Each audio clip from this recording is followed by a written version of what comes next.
Chapter 12, Community Assessment and Evaluation, Sandra Monk. And let's see if I can get this slide to advance.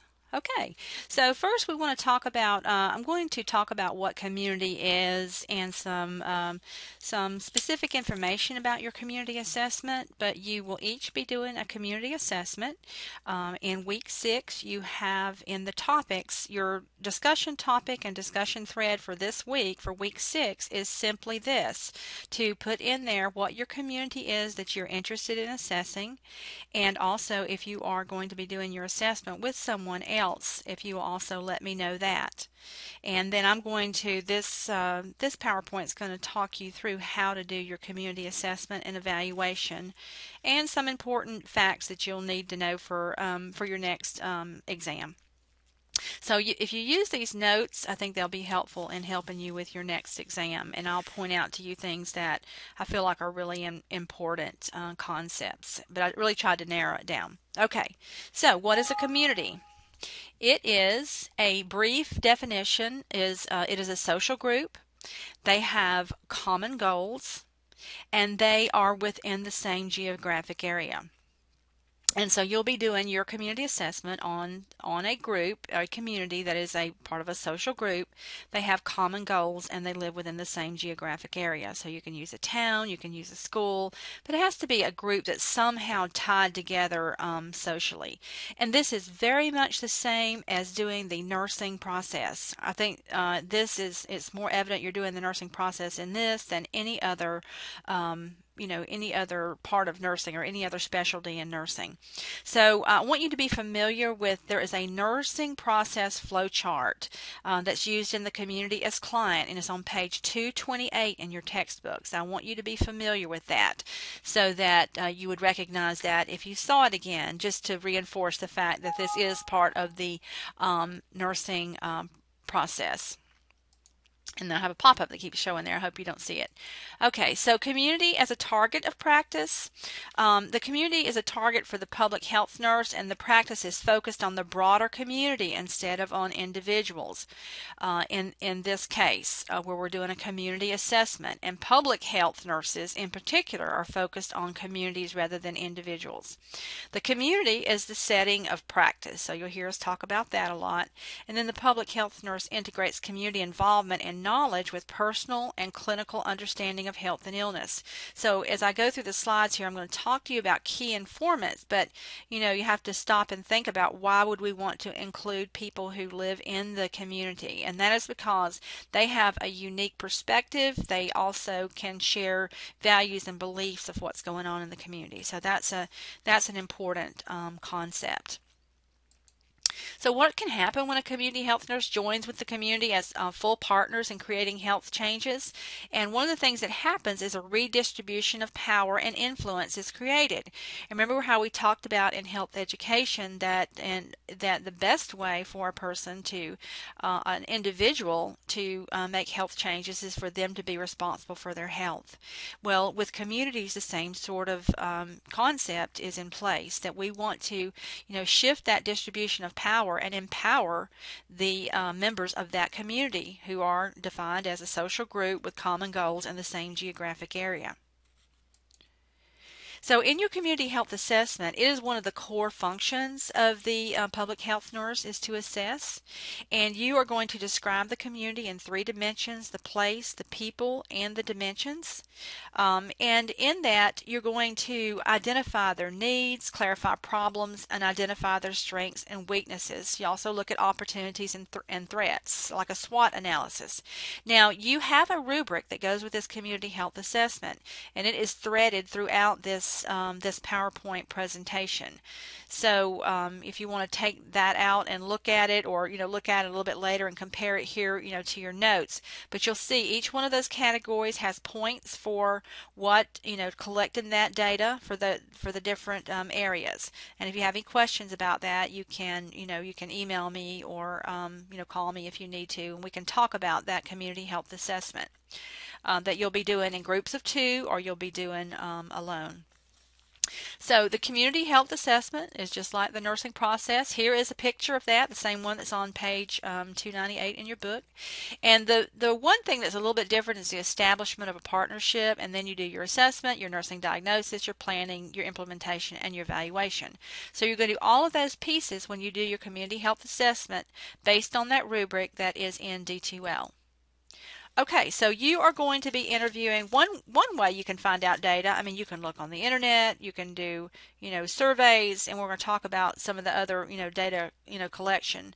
But one thing that is really helpful is to use a key informant, and these help to generate non-statistical data, such as perceptions of the community members as well as their values and beliefs. And how do you find these key informants? And one way might be to ask somebody who's a leader in the community. You might ask somebody who works, if you were doing a school, you might ask the principal. If you were doing a community, you might talk to the mayor or somebody who is on the city council might know. Maybe an influential nurse in the community might be able to tell you. And very often you find them through churches in certain communities. So all of these are ways to find out key informants for your interviews. And usually there's only like one or two. There may be many, but in this instance where you're doing your community assessment, you don't have to interview multiple people. You can interview as many as you comfortably can, but at least one key informant. Okay, so then you're going to do your data collection. You're going to do your informant interviews using your key informants, and you're going to do participant observations. You could share in the life of the community, so you should go there. So this should be a community you should go to. So there might be certain areas that are very restricted to get into, such as law enforcement or Department of Corrections. That might be a little more difficult to get in unless you know somebody who works there. So it's got to be a place that you can easily get into and be able to ask some questions. You can do some of your data collection on the internet. You can look up, the very first point on that rubric is to tell about the community that you're interested in. And so that certainly is something that you could do. If they have a website, a good website, you can find out a lot of information that way. Some do not have user-friendly websites, and so that wouldn't be very helpful. Brochures are helpful sometimes. Your windshield survey. Okay, now we've talked about the windshield survey before, but I'm going to add another piece to that based on data collection. You should, like if you're going to drive through the community, you should do it more than once. Do it in the morning, do it in the afternoon, do it during, peak times. If you're doing a school, maybe when school is starting or when it's letting out. The book mentions maybe you could use public transportation. That's not going to be as big of a deal out here in the rural areas. Or to have someone else drive while you while you go through, or if it's like a school and you're inside, as you walk through, maybe more than one person could if you have more than one person in your group, can take down information. So that can certainly be helpful. You can look at secondary analysis of existing data. If there's some information, like you're doing something Bibb County Schools, you could, look on there and find out information, a lot of information about a school on their demographics, just on the website, looking through the Department of Georgia Department of Education website and Bibb County School websites. You might do some type of survey if you wanted to find out a particular thing about, what is the quality of life of living in this community. You might ask some students if they would allow you to do that. What is the quality, what is the quality of your education, or parents? And so those are all sources of data. I'm just trying to give you some examples. Okay, you want to identify your problems, look at your strengths, problems, and risks. And the way that one of the things that we do, and this is in the book, and you should know these, you want to know how to identify your problems, and they are: which are the most important to the community, who in the community is the most affected, what are the benefits to the community, and what is the feasibility and economic factors. So you can have a really great plan based on a problem you identify, but if it's not feasible, either through manpower or economically, you wouldn't be able to carry that out. So you want to make sure you know how to identify these problems, and the community needs to buy into, if you're going to, particularly if you're going to, prescribe an intervention. The community must first accept that they have, a problem area. So that is how you would do that, identify problems. And just to go back to data collection a minute, you should know those methods of data collection as well. and setting priorities in the community. In the communities with high number of needs, the problems first addressed are the ones that are high concern to the community, because as I said, the community needs to buy into that. So that is a core concept in community health nursing. And then you want to search for the evidence for rationales for the interventions, to provide rationales, I think that should say, for the interventions. And so one thing that you will do, I said that you have to have 3 sources. One can be your book, and then 2 other peer-reviewed journal articles, or a government website. You can use Healthy People 2020. You can use any government website, clearinghouse website. So you can search the literature for evidence related to health problems, strengths, weaknesses, and opportunities. And these articles and websites should support your project interventions as well. So you're going to build a case for why you suggested what you suggested, or how you came to the conclusion that there was a problem based on the literature. Okay, in your planning phase, this is where you do project interventions and implementation during the planning phase. Okay, and your interventions need to be written as measurable goals, and you're very used to that as nurses, to doing your measurable goals with care plans. And then you need to develop strategies to help meet the objectives, and you'll find the ways that change will be affected, and the ways that the problem cycle will be broken. So you want to explain that when you do your presentation. So how does the nurse choose ways to implement? On the next slide is the nurse's what is the nurse's role in implementation. You want to think about, what would your role be? Would you be the educator? Would you be the, would you just be someone who helped plan this, a part of a planning team, a part of a multidisciplinary planning team? What is the type of health problem? And that may help to determine, how you choose the ways that you choose to implement. In addition to your population, we've talked about this before. Would you, attempt to implement, some type of electronic, or sometimes using informatics if it was a certain population, or would that population it'd be a better intervention for them, for certain populations. Okay, the community readiness to take part in the problem solving, and so that is certainly part of the considerations, and also characteristics of the social change process. Is this something that's already happening in the community, like looking at childhood obesity? So this is going to be something a little bit easier to, because it's it's a nationally recognized as well as state and locally recognized. So sometimes you can kind of ride on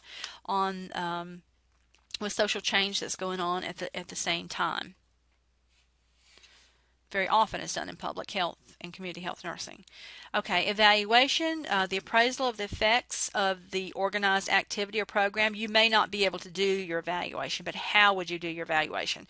Sometimes I've had students who were able to implement their community health project, and I've had some who were not able to do that. I had some students who raised quite some funds for an organization. I've had students who were able to go back and do some of their teaching. So it's just going to depend, and this is where you may put what your barriers are and the problems that you encountered. It may be that you were not able to find a good key informant.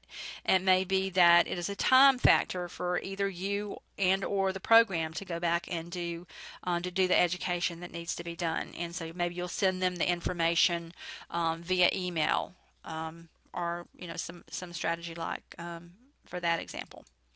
Okay, personal safety in the community. Always when you're in the community, please assume personal safety. Be aware of your surroundings. This is just like, knowing where you're going, putting something into your MapQuest, or finding out exactly the street that you're going to, and being able to be safe and being aware of where you're at. Do not leave valuables clearly visible in your vehicle, and I mean, do not even leave change in your ashtray. Someone will break your windshield to try to get in there. Not always, but the potential is there.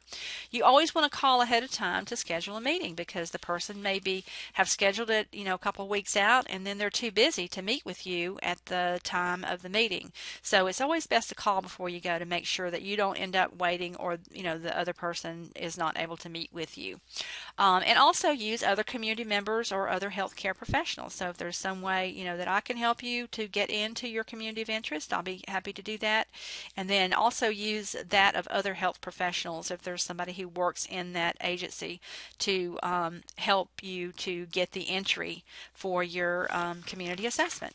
And that is all on that. And if you are having questions, please do not hesitate to email me or give me a call.